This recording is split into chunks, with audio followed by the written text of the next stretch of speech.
Hello, friends, and welcome back to r/ProRevenge. The OP in our first story got his revenge on a colleague in the same way, albeit a little petty.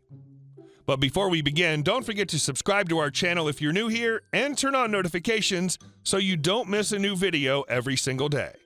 Here we go. Waste my time? Have fun working on your own. At my job, at this time of the year, we have to print approximately 2,000 labels to stick onto cards. My coworker's in charge of creating and printing the labels. She told me that I could help out with sticking the labels on the cards yesterday, which I accepted because we're kind of underemployed. Yesterday, I had made maybe 400 cards when I noticed that some of them were duplicates. This is problematic since we might have more labels than cards, and we're wasting time and resources by making extra cards for no reason. I suspected that my coworker had accidentally printed the entire 2,000 label order twice. I told my coworker, who assured me that it couldn't be the case, since she'd printed them only once. To keep the peace, I decided to stop pasting labels onto the cards and start alphabetizing to find all the duplicates. This morning, I gave her my 800 alphabetized cards and a stack of a few hundred labeled duplicates. I didn't offer to help either. And instead of finding the duplicates, she's sticking all the labels on cards, and I guess alphabetizing them later. And our second story. Bookstore employees have had enough. Working at a college bookstore, we constantly have to charge a ridiculous amount of money to students so the college can make a crap ton and then buy them back from you for cheap after the term is over. We had our manager, we'll call N, and her boss, we'll call CG. Creepy guy. CG was the effing worst. He would insult us in front of customers to make himself look powerful. He would flirt with my female coworkers and would walk around trying to look tough while he was only a 40-year-old. The bookstore was hell to work at. Everyone hated it. None of us were ever sure about how many hours we'd get the next week. We received minimum wage. It was the effing worst. None of us were close friends with each other because we were also spaced out and confined to our own areas that no one talked much. It was pretty much a dictatorship. So after working there for a long 6 months, we were about to have this meeting with HR about Title IX. Pretty much about sexual harassment in the workplace. Then I started hearing about the underbelly of what was really going on in the bookstore. CG was constantly perving on the girls in the workplace. Women had quit because he'd try to get them to model some of the new clothes we got. We also sold memorabilia for the school, and he would constantly check them out. For example, one girl named Kaylee was a lead in the store. She'd been promoted again and again because she was such a hard worker. One day I came in and was told she no longer worked here. Apparently one of our male coworkers had found her number and tried getting nudes from her. She freaked out on him. COG and N were the ones checking over everything, only for Kaylee to be fired for acting unprofessional. And the guy got suspended a month for inappropriate behavior. I'm a guy, and I know that's effing wrong. Kaylee told us later that COG was the one who made the final decision on the punishment. So anyway, there was this girl who worked in the mailroom. We'll call her Erica. Erica comes up to me and says, "Crap is about to hit the fan in the HR meeting." Oh, F, here we go. We get into the meeting, all 30 coworkers and HR Lady 1 and HR Lady 2. They go into a 15-minute speech about what is correct behavior, etc., etc. Then we do an activity on these huge poster boards about what does sexual harassment look like? What does it sound like? So what do? We write out the description of COG and phrases he has said. We fill up the poster board so much they have to ask us to stop and sit back down. Then they ask us, where is this coming from? Erica stands up and says, "I've complained to you 5 times in the 2 years I've been here. I'm graduating next month and I'm tired of it. You're telling us how to behave, but when the guy who has multiple complaints and is the biggest perv in the school isn't here, we don't effing care what you have to say." She starts storming out, and one of the HR ladies calls for her to come back. Erica stands there waiting for them to say something. I stand up and say, "You know what? This is complete bullcrap. Even though I'm a guy, I know myself and the other guys here are sick of hearing how our coworkers are being treated like objects and you guys aren't doing crap. I'm out of here." After that, 90% of our coworkers follow us out. Meeting is effing over. 2 days later, Erica and I get requests to go see HR on our break. We get interviewed separately, and during mine, the HR lady asks about all the rumors, etc. Finally, after telling her everything, I told her that no one there thinks HR will do crap because COG is way high up in management. I see HR lady's eyes flare up. No one is above getting away with it. I told her that I guess we'll see. In the next week, every employee is called into HR. Managers in COG have no idea what it's about because they were not allowed to know. Find out that one day, Kaylee was wearing an Old Navy pair of jeans with a logo on the left butt cheek. COG comes up, slaps her butt, and says, "How's it going, Old Navy?" He also fired a manager a couple years ago because she wouldn't personally model for him. He would corner girls and look them up and down while licking his lips. Every time it'd be reported, nothing would happen. Finally, I get to work maybe a week after investigations had started. COG's gone. Office completely cleared out. Management is baffled. Employees are high-fiving, smirking, etc. Management starts complaining that they should know why. It's not their place and against the law, so we can't say why. Employees feel a sense of power we haven't felt in a long time.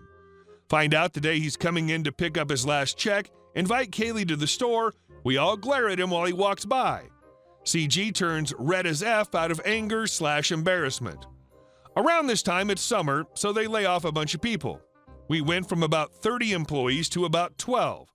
Some of us ask for a raise. No one gets any. We say we're doubling our workload and getting paid the same. Ann is manager now. She refuses but tries to build us up and say we're her hand-picked staff to start again at the bookstore to make it better. We will be massive helps to the new people we hire at the beginning of the next school year.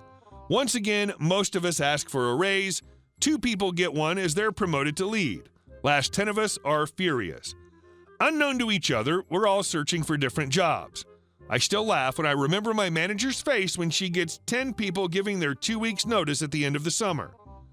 They went into the school year, busiest time of the year, with a complete new staff who knows nothing. I walked in there a few days ago after not being there for about a year. No one works there that I worked with. Find out the turnover rate is extremely high. Even a couple lower managers quit after a month or so. Bookstore's now the laughingstock of the school. And our last story. Forget your usual lifestyle, dear. Over dinner on Father's Day, I was talking to my dad about his life. Eventually, he started to tell me about his own dad and what he was like in life. And eventually, he started to tell me about his life growing up and gave me the details about how his parents divorced. My dad is a kind and understanding person, and even he describes his mother as the kind of person I wouldn't get along with if they weren't related to me. So the tale of the grandfather I never really knew applying some righteous MC against her was a story I think should be preserved for posterity. My grandparents got married at 17 and 18 in the 1950s in Georgia. My first uncle was born exactly 9 months after they got married. Right away, my grandfather went to work for a telephone company that served an area just north of Atlanta in order to support his new family. Apparently, the money from one job wasn't enough for my grandmother, so he also started selling real estate on the side. The phone company my grandfather worked for and eventually became a manager in had a monopoly in the Atlanta area as it was experiencing some pretty heavy growth.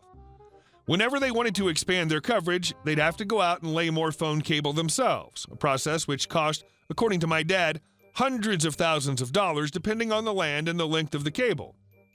When my grandfather, who worked for another department entirely, became aware of this, he decided to use his own ties to the real estate business to get his company a better deal.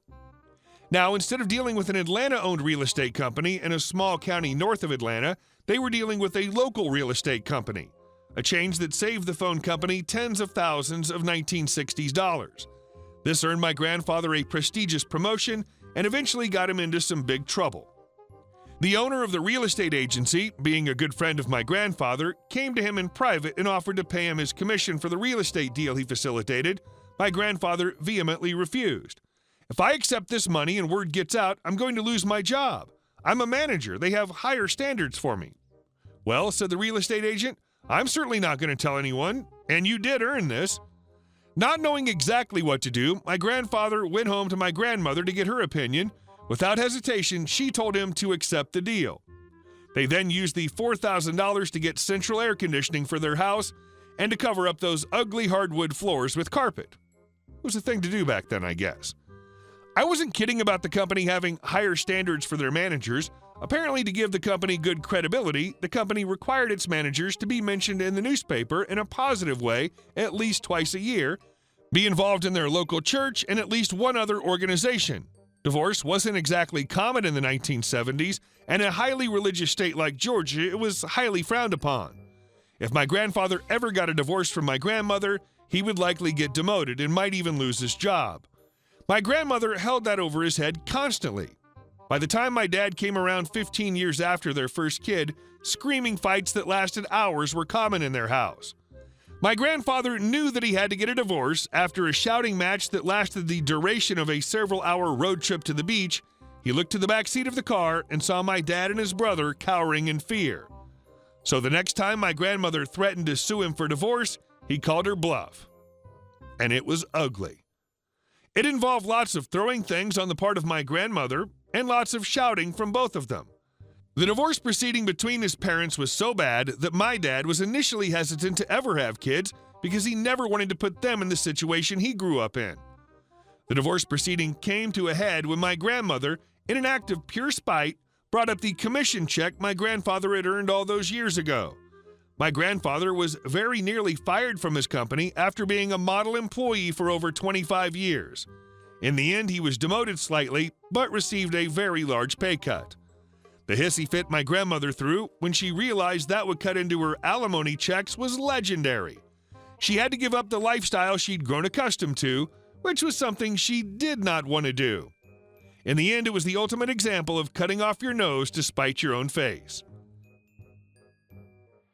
Hey guys, thank you all for watching the video. I'll see you in the next one.